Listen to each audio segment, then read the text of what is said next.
اعوذ باللہ من الشیطان اللعین الرجیم بسم اللہ الرحمن الرحیم۔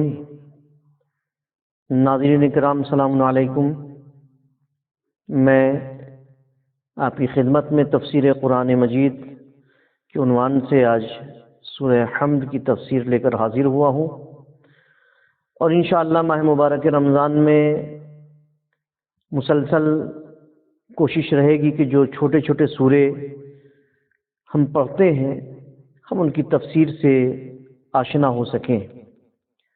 اس سے قبل کی کلپ میں میں نے بسم اللہ الرحمن الرحیم کی تفسیر بیان کی تھی، اور آج میں اس کے آگے بات کو بڑھا رہا ہوں۔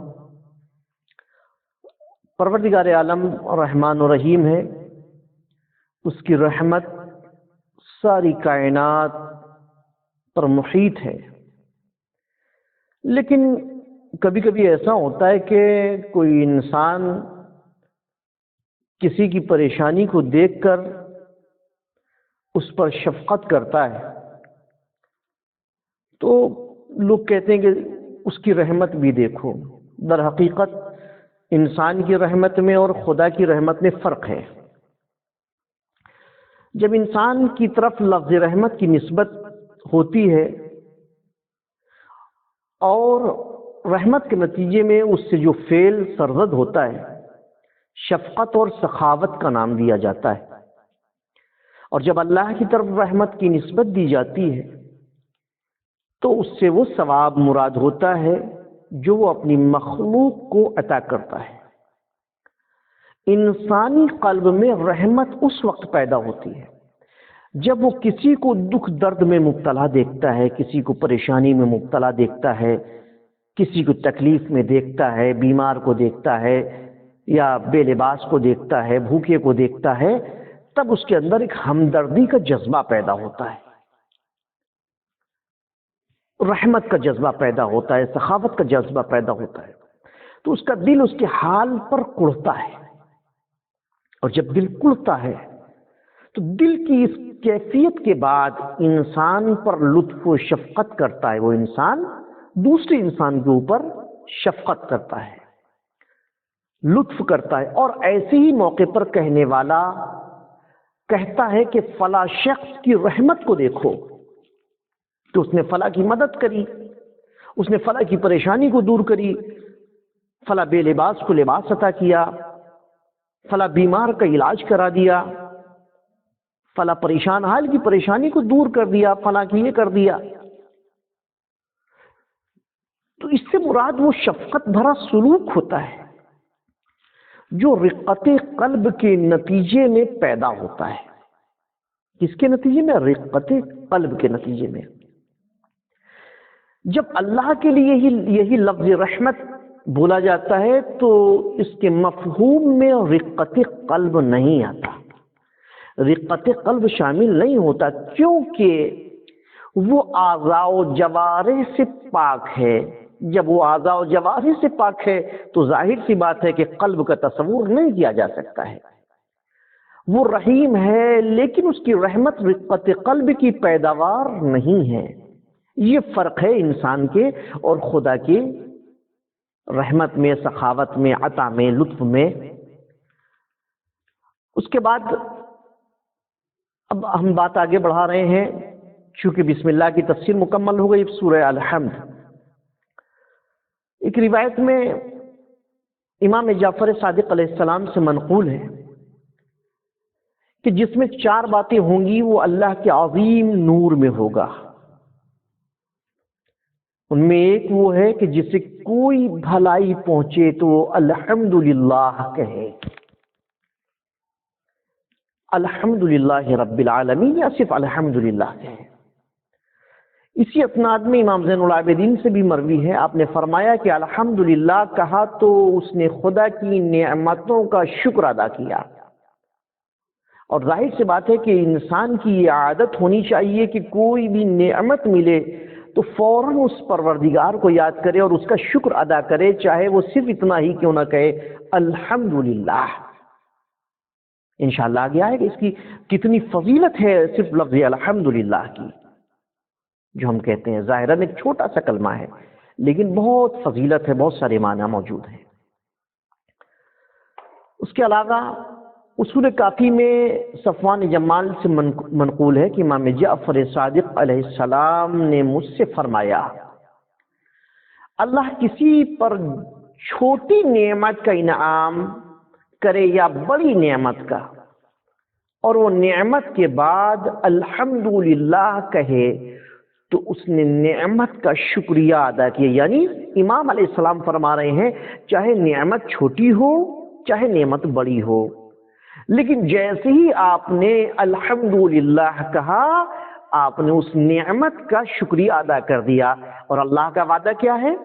اللہ کا وعدہ یہ ہے کہ جب تم نعمتوں کا شکریہ ادا کرو گے تو ہم تمہاری نعمتوں میں اضافہ کر دیں گے۔ نعمتوں میں اضافے کا باعث ہے کہ ہم اللہ کا شکر ادا کریں الحمدللہ کہہ کر کے۔ امام جعفر صادق علیہ السلام مسجد سے برآمد ہوئے تو آپ کا جانور وہاں سے غائب تھا۔ آپ نے فرمایا، اگر خدا نے میری سواری کا جانور واپس کر دیا تو میں اس کے شکر کا مکمل حق ادا کروں گا۔ تھوڑی دیر بعد وہ جانور مل گیا تو آپ نے الحمدللہ کہا۔ ایک شخص نے آپ سے پوچھا، کہا کیا آپ نے یہ نہیں کہا تھا کہ آپ اللہ کے شکر کا حق ادا کریں گے؟ حضرت امام جعفر صادق علیہ السلام نے جواب دیا، کیا تو نے مجھے الحمدللہ کہتے نہیں سنا؟ اس نے کہا بالکل میں نے سنا ہے۔ کہا بس یہ حق ہے مکمل اس چیز کا، یعنی کسی بھی ایک نعمت کا مکمل شکریہ ہے صرف الحمدللہ کہہ دینا۔ ناظرین، آپ نے غور کیا کیا فضیلت اس الحمدللہ کی؟ ایک اور روایت امام جعفر صادق علیہ السلام سے ہے، الحمدللہ کے متعلق فرمایا، اس کا مفہوم یہ ہے کہ اللہ کے لیے شکر ہے۔ رب العالمین سے مراد یہ ہے کہ وہ تمام مخلوق کا خالق ہے۔ من لا یحذر الفقیہ میں فضل کی زبانی حضرت علی رضا علیہ السلام سے احکام و شریعت کے کچھ علل و اسباب نقل کیے ہیں، اس میں حضرت علی رضا علیہ السلام سے منقول ہے، آپ نے فرمایا الحمدللہ یہ اس واجب کی ادائیگی ہے جسے اللہ نے اپنے شکر کے لیے مخلوق کے لیے ضروری قرار دیا ہے۔ یعنی اللہ نے چاہا کہ میرا بندہ، ہمارے بندے اگر ہمارا شکریہ ادا کرے تو اس لفظ کے ذریعے سے، الحمدللہ کے ذریعے سے ضروری ہے۔ ان الفاظ سے بندہ توفیق خیر ملنے پر شکر ادا کرتا ہے۔ رب العالمین کے الفاظ میں اللہ کی توحید ہے اور اس بات کا اقرار ہے کہ اس کے علاوہ اور کوئی خالق و مالک نہیں ہے۔ ایک اور روایت پیغمبر اکرم حضرت محمد مصطفیٰ صلی اللہ علیہ وآلہ وسلم سے آپ کی خدمت میں عرض کر دوں،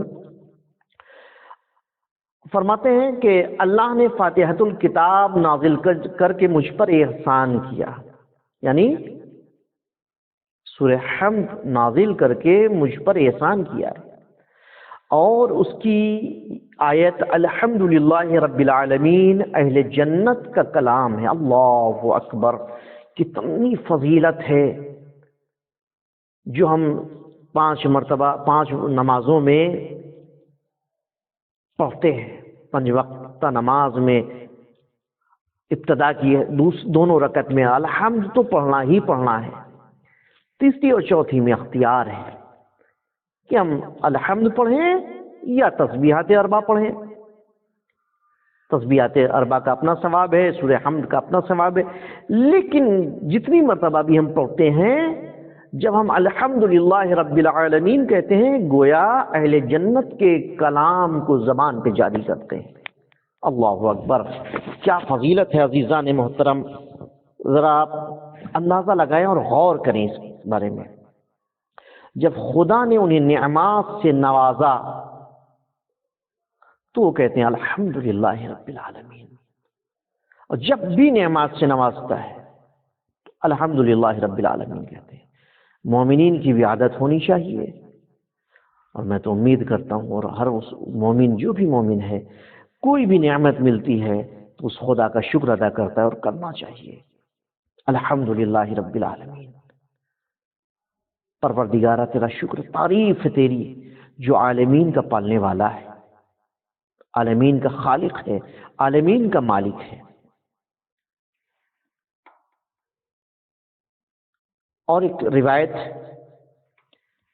امام جعفر صادق علیہ السلام سے اصول کافی میں ہے، جس شخص نے صبح کے وقت 4 مرتبہ الحمدللہ رب العالمین کہا تو اس نے اپنے دن کا شکر ادا کر دیا، اور جس نے شام کے وقت یہ کہا تو اس نے اپنی رات کا شکر ادا کر دیا۔ آئیے ہم اور آپ عادت ڈالیں، یعنی نماز کے علاوہ بھی اس کا ذکر اپنی زبان پر جاری کریں تاکہ اس کے فوائد سے ہم بہرہ مند ہوں۔ وآخر الدعوانا ان الحمد للہ رب العالمین۔